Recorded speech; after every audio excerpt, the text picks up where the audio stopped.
realmente muy interesante ver que existen instrumentos para lo que justamente ayer también se comentaba, ¿no? Que algunas veces existe una presión social sobre los administradores de justicia, jueces, fiscales, etcétera, para tendientes a la privación de libertad, tendientes a esta lógica punitiva.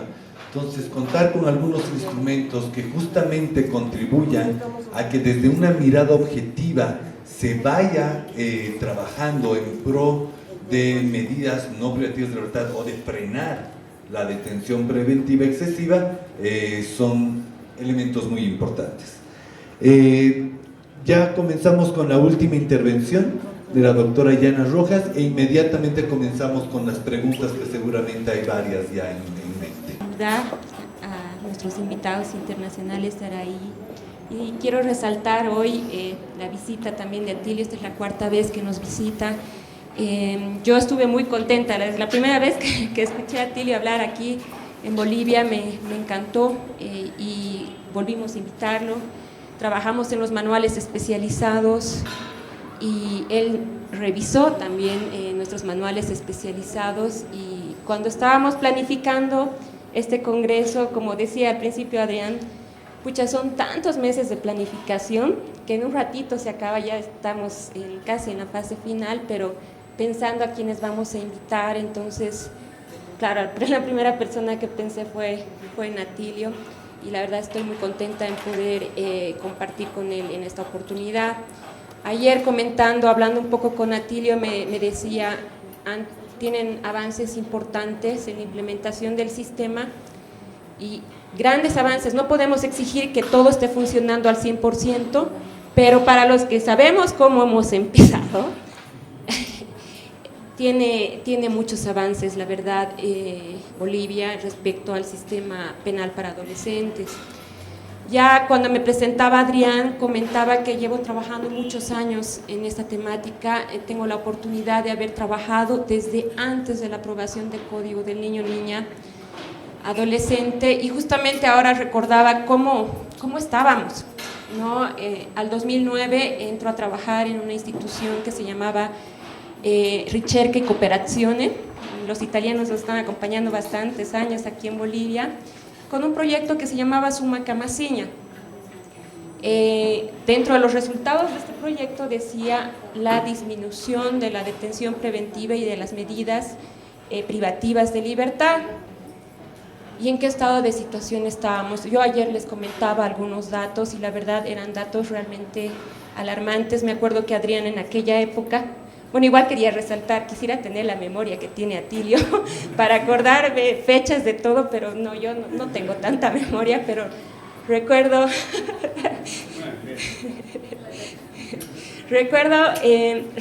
que en aquella época DNI trabajaba Adrián ahí. Se levantó el primer diagnóstico en Bolivia respecto a la situación de los adolescentes, y la verdad es que estábamos en una situación preocupante.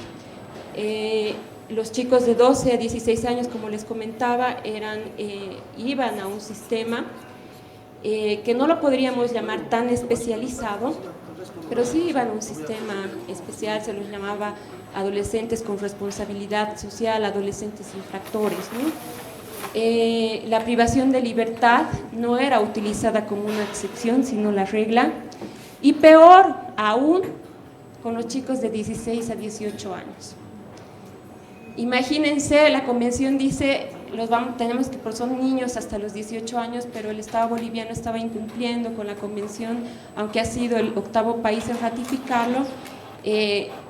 Estábamos procesando a nuestros adolescentes como personas adultas y podían recibir sanciones de hasta 30 años, ¿no? También recuerdo que la detención preventiva para esta población era de un 97%. De ahí hemos partido. Un reto era disminuir la detención preventiva y disminuir las medidas privativas de libertad. puedo decir con mucho orgullo que somos el único país en la región que reconoce en nuestra Constitución Política del Estado, en el artículo 23, parágrafo segundo, que se evitará la imposición a los adolescentes de medidas privativas de libertad. Nosotros lo reconocemos desde nuestra Constitución, pero el papel aguanta todo. No era lo que estaba pasando.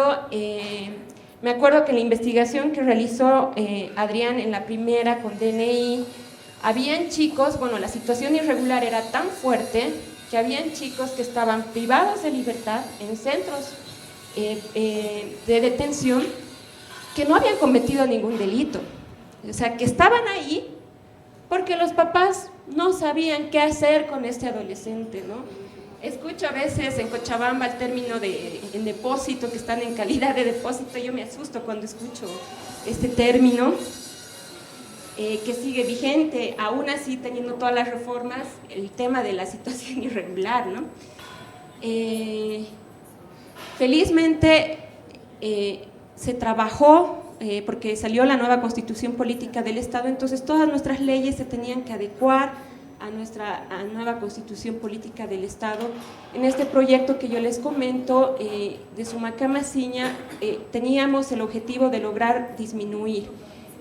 Pero ¿cómo hacemos? Hay que trabajar con todas las instituciones, desde los jueces que cambien este chip tan punitivo, y nosotros como abogados también somos, primero está el litigio, y aparte no sé quién comentaba ayer, no recuerdo, pero que nos gusta amenazar, ¿no? Te voy a privar de libertad, ¿no? Entonces, hemos tenido retos muy grandes respecto a que la privación de libertad sea utilizada como último recurso. La Fiscalía tampoco aplicaba la remisión, si bien estaba reconocida en el anterior código, se llamaba Código del Niño, Niña, Adolescente, que estuvo vigente hasta el 2014, se aplicaba, pero no se aplicaba de la mejor manera. Entonces, en este proyecto Sumacama-Siña, dijimos, hemos empezado a revisar experiencias de otros países vecinos. Ahí estaba Perú, que estaba aplicando el tema de la justicia restaurativa con un proyecto piloto y la remisión, ¿no?, como una manera de desjudicialización. Entonces nos dicen, me acuerdo Ruth, que falleció lamentablemente, me dice: Yana, te dejo en tus manos a ver cómo funciona este proyecto. Entonces con Ana Bazán, que está igual ahora trabajando con nosotros, nos pusimos a revisar y ver experiencias de otros países, y dijimos, no, tenemos esta figura de la remisión, entonces hagámosla funcionar.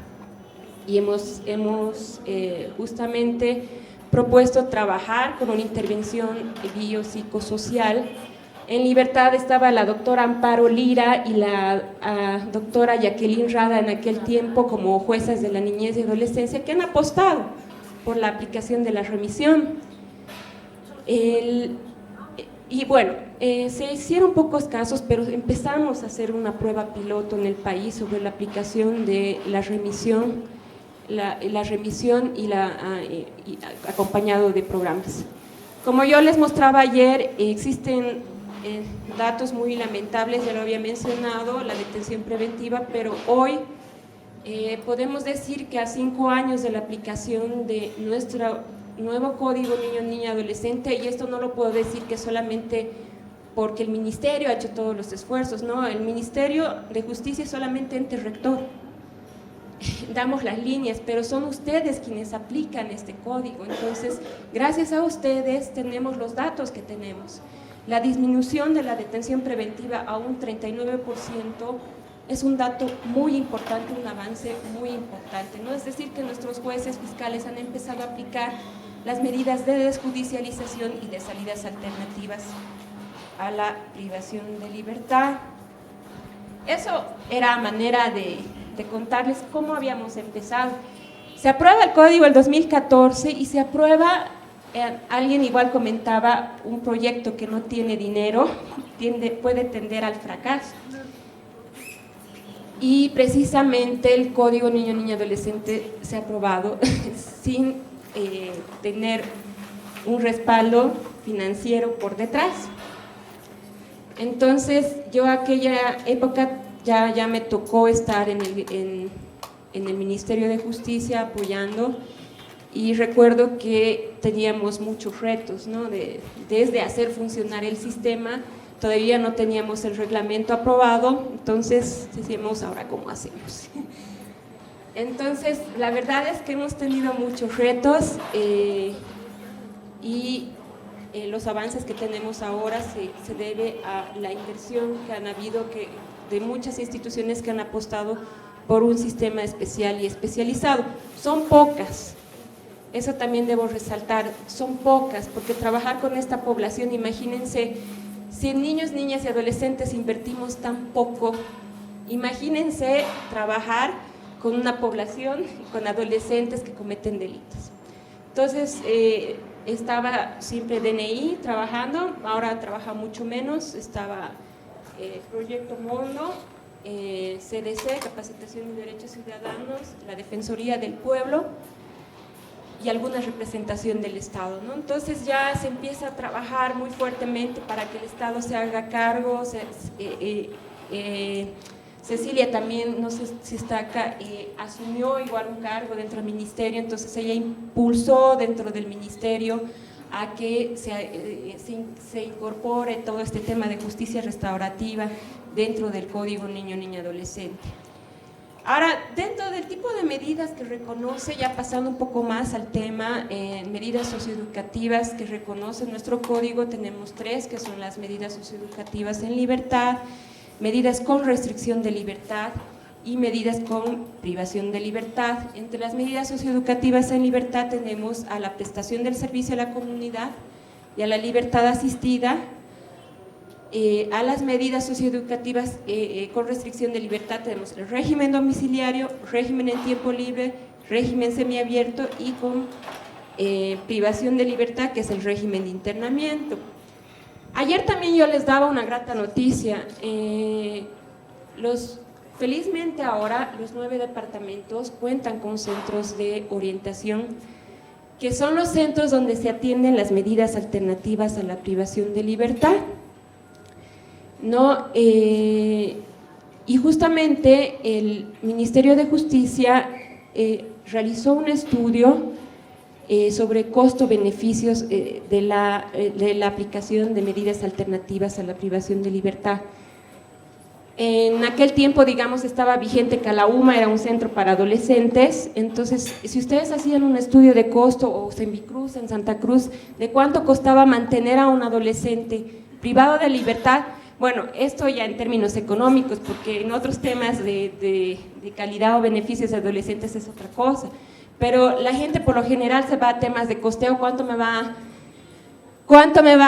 a costar tener a un chico en libertad? Nos han arrojado datos bien importantes. Teniendo un centro como Calauma o Semicruz, tenían respecto a aplicación de tener un centro de orientación, se ahorraba un costo más o menos, si es que no estoy mal, un 78%. ¿Por qué? Porque Calauma invertía en policías, teníamos casi 90 policías que hacían doble turno, tenían que cubrir todo lo que es vestimenta, educación, todo, ¿no? Entonces, intentábamos explicar a las gobernaciones, excepto Santa Cruz. Debemos resaltar que antes del código Santa Cruz era el único departamento que tenía un programa para la aplicación de medidas en libertad, pero sí costaba mucho, pero mucho, cambiar el chip y decir a las gobernaciones incluso creen sus equipos, o sea, creen este centro de orientación, necesitamos un equipo, sí vamos a necesitar un espacio, pero la idea no es que llevarlos a los adolescentes que están en libertad, que estén en este centro todo el tiempo, ¿no? Las medidas en libertad se aplican de distinta manera. Entonces, afortunadamente, haciendo incidencia, como se dice, fregando, molestando cada día, creo, a las gobernaciones, se ha logrado que se abran estos centros de orientación donde se aplican las medidas alternativas a la privación de libertad. Ahora tenemos respecto a la aplicación respecto a los adolescentes que van atendidos por los centros de orientación y centros de reintegración social, tenemos una diferencia todavía muy grande. 65% van a los centros de reintegración social al 2018, pero esto porque también se toma datos de los detenidos preventivos, ¿no? Pero ya hemos empezado a llegar a un 35% que van a los centros de orientación. Hay departamentos como Potosí, que ya, o sea, tenemos, por ejemplo, 20 privados de libertad, pero más de 100 adolescentes que están yendo con medidas alternativas a la privación de libertad. Tarija también es otro departamento que resaltó por la aplicación de medidas alternativas a la privación de libertad. Lamentablemente, como se dice, nunca eres profeta en tu tierra. La Paz nos ha costado bastante. Seguimos todavía con cifras alarmantes. Cada vez que nos comunicamos con el equipo de los centros de reintegración, nos dice es que la detención preventiva es bastante alta. Es el departamento en el que más estamos tardando en dictar una sanción socioeducativa. Se estaba privando de libertad incluso por intento de hurto, ¿no? O sea, son cosas alarmantes que por más que vamos dando capacitación, aquí nuestro compañero Atilio, nuestro amigo Atilio decía, no se olviden de la capacitación constante. Es importante porque por más que hemos estado cada año capacitando, aún si seguimos entrando a los centros, vamos a seguir encontrando, me imagino, estos casos relevantes, ¿no? Entonces, lamentamos decir que el Departamento de La Paz es uno de los departamentos que más tiene un retraso en la aplicación de este nuevo código. Oruro estaba poquito, pero nos ha alegrado ver las nuevas cifras. Cochabamba también, de la disminución de la detención preventiva y de la aplicación de medidas socioeducativas en libertad. Como les decía antes del código, solamente el 9% de los que tenían sanciones socioeducativas tenían medidas no privativas de libertad. Qué alarmante, ¿no? Qué alarmante no darles a nuestros adolescentes la oportunidad de vivir en libertad. Al 2018 ha cambiado bastante. Las medidas no privativas de libertad con medidas socioeducativas son el 74%.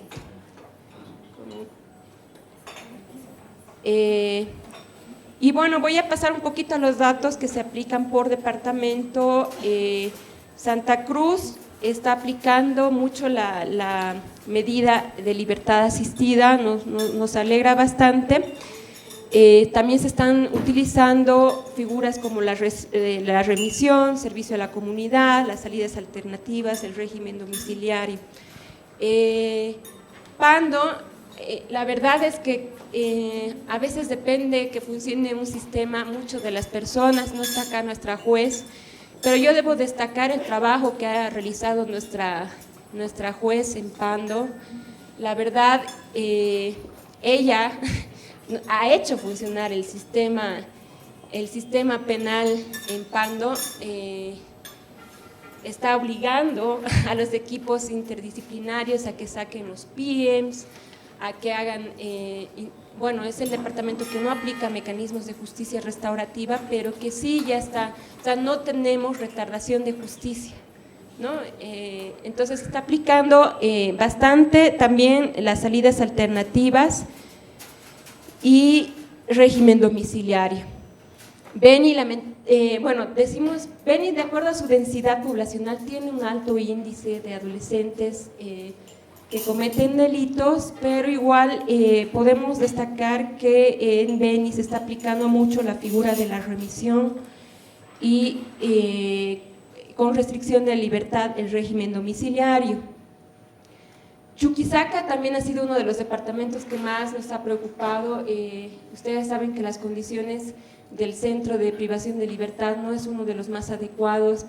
Hay fugas casi constantemente, no sé si han disminuido, pero sí nos decían, siempre nos llegaban noticias, se han fugado, pero también podemos destacar el trabajo de nuestros jueces también, que están peleando cada día porque no haya retardación de justicia y que no haya mucha detención preventiva en este centro, pero sí que también se ha empezado a aplicar mucho la libertad asistida, el servicio a la comunidad, ¿no? El departamento que más experiencia tiene con servicio a la comunidad es La Paz. Yo me imagino porque Proyecto Mundo también está apoyando mucho a la gobernación, ha dado un equipo para el centro de orientación y que también con CBCS, no sé cómo se pronuncia en italiano, CBCS, está haciendo una red de instituciones, entonces que es el departamento que más está aplicando el servicio a la comunidad, es el que más aconsejamos también el que se aplique, porque se está haciendo una red de instituciones a las cuales los adolescentes pueden ir a prestar el servicio a la comunidad.